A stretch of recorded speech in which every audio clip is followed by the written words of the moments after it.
No one ever noticed the man mopping the floors of Horizon Martial Arts Academy. He was quiet, invisible, and kept to himself. Every morning before sunrise, he cleaned every mat, every mirror, every inch of the billionaire-owned dojo while the world slept. No one paid him any attention, especially not the proud fighters who came to train under Master Daigo Takeda, the world-renowned 8th Dan Aikido, master and billionaire philanthropist. But there was something different about Daniel Briggs, something quiet, something powerful, buried deep in his eyes. He was a single father. His 6-year-old daughter, Sophie, waited quietly on a folded blanket in the back room as he worked. Every day after school, she came to the dojo and did her homework. Always barefoot, always smiling, always watching the students twirl and flip and throw with awe. No one asked about Sophie. No one asked about her dad. They assumed he was just another janitor with a sad past. They weren't wrong. Daniel had lost his wife, Amanda, in a car crash 3 years ago. Since then, he'd done everything: construction, night shifts, cleaning, jobs, anything to keep food on the table and pay for Sophie's medical treatments for her chronic respiratory condition. What no one knew, however, was that Daniel hadn't always been a janitor. Once, long ago, he had stood at the pinnacle of martial arts himself. The dojo buzzed with tension one chilly morning. Master Daigo Takeda was coming to visit. He rarely attended these suburban training centers, preferring his penthouse dojo atop his Tokyo skyscraper or his private temple in the mountains of Kyoto, but today was different. He had heard about a promising young black belt named Roy from this branch, a 19-year-old with a cocky grin and fists faster than wind. The students cleaned frantically. The instructors polished their speeches. The head sensei even put out a ceremonial mat trimmed with gold thread. Daniel stayed, quiet, and cleaned the back rooms. Sophie peeked through the training room glass, her breath fogging up the window. "Daddy, is that the billionaire man?" "The one." From the magazines? Daniel glanced over.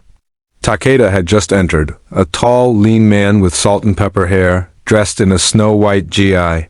He moved like water, like silence, like danger wrapped in serenity. "That's him," Daniel said. "Softly, Master Takeda."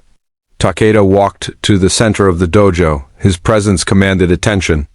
The room fell silent. Even Roy straightened his back. "I have heard," Takeda said calmly, "that this dojo holds hidden potential." He turned to the students. "I will spar with one person, one only, not to test you, but to test myself." Whispers echoed. All eyes turned to Roy. Of course it had to be him. Roy stepped forward confidently, his belt tied tight. "It would be my honor, Master Takeda." Takeda smiled. "No, not you." He turned and pointed, not at any of the students or instructors, but at Daniel, the janitor, standing beside the mop bucket. The room froze. Someone laughed awkwardly. "You mean the janitor?" Takeda's eyes did not waver. "I have been watching. That man walks like a warrior. He does not mop like a janitor. He moves like one who has studied the way. Perhaps even mastered it." Daniel shifted uncomfortably. "I just cleaned the floors, sir." Takeda stepped forward. "Only those who've fallen truly know how to stand. I'm asking you, spar with me." Everyone stared. Even Roy's cocky grin disappeared. Sophie's small voice broke the silence. "Daddy, are you gonna fight the billionaire?" Daniel smiled at her, then turned to Takeda. "Only if you promise not to cry." The dojo gasped. Silence gripped the dojo. For a heartbeat, even the air seemed unsure whether it should move. A janitor challenging a billionaire martial arts icon wasn't just unheard of, it was absurd.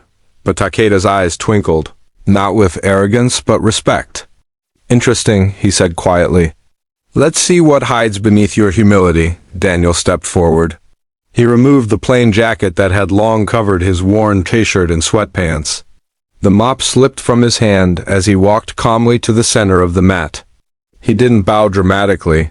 He didn't stretch theatrically. He simply stood, balanced, silent, like the calm before a storm. Takeda bowed. Daniel bowed back, and then they moved up. It was not a fight. It was a dance. To most watching, it was chaos, but to the trained eye, it was art. The billionaire Aikido master flowed like wind, redirecting energy, spinning, twisting, flipping with absolute grace. Yet Daniel didn't resist. He didn't clash. He didn't fight like Roy or any other fighter there. He blended, absorbed, redirected. He was beyond technique. Twice, he guided Takeda's arm into empty air, not with strength, but with subtle shifts in weight. Once, he sidestepped so precisely that Takeda stumbled, something that hadn't happened in over a decade. The dojo watched in awe. The janitor wasn't just holding his own, he was controlling the pace. Then Takeda spun into an overhead throw. Daniel didn't resist.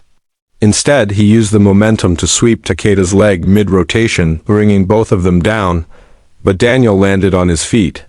Takeda hit the mat with a soft thud. Gasps filled the room. Takeda stared up at the ceiling, stunned, not hurt, just surprised. Daniel offered his hand. Still dry-eyed, master? He said with a soft smile. Takeda took the hand, stood, and bowed deeply. I have sparred with champions, fought Olympic gold medalists. No one has ever humbled me so gently. Daniel said nothing. Roy, meanwhile, looked like he'd seen a ghost. His mouth hung open, his ego deflating like a punctured tire. Who are you? Someone finally asked aloud. Takeda answered for him. He was once called the Phantom Monk, a legend in underground circles, until he disappeared. After tragedy.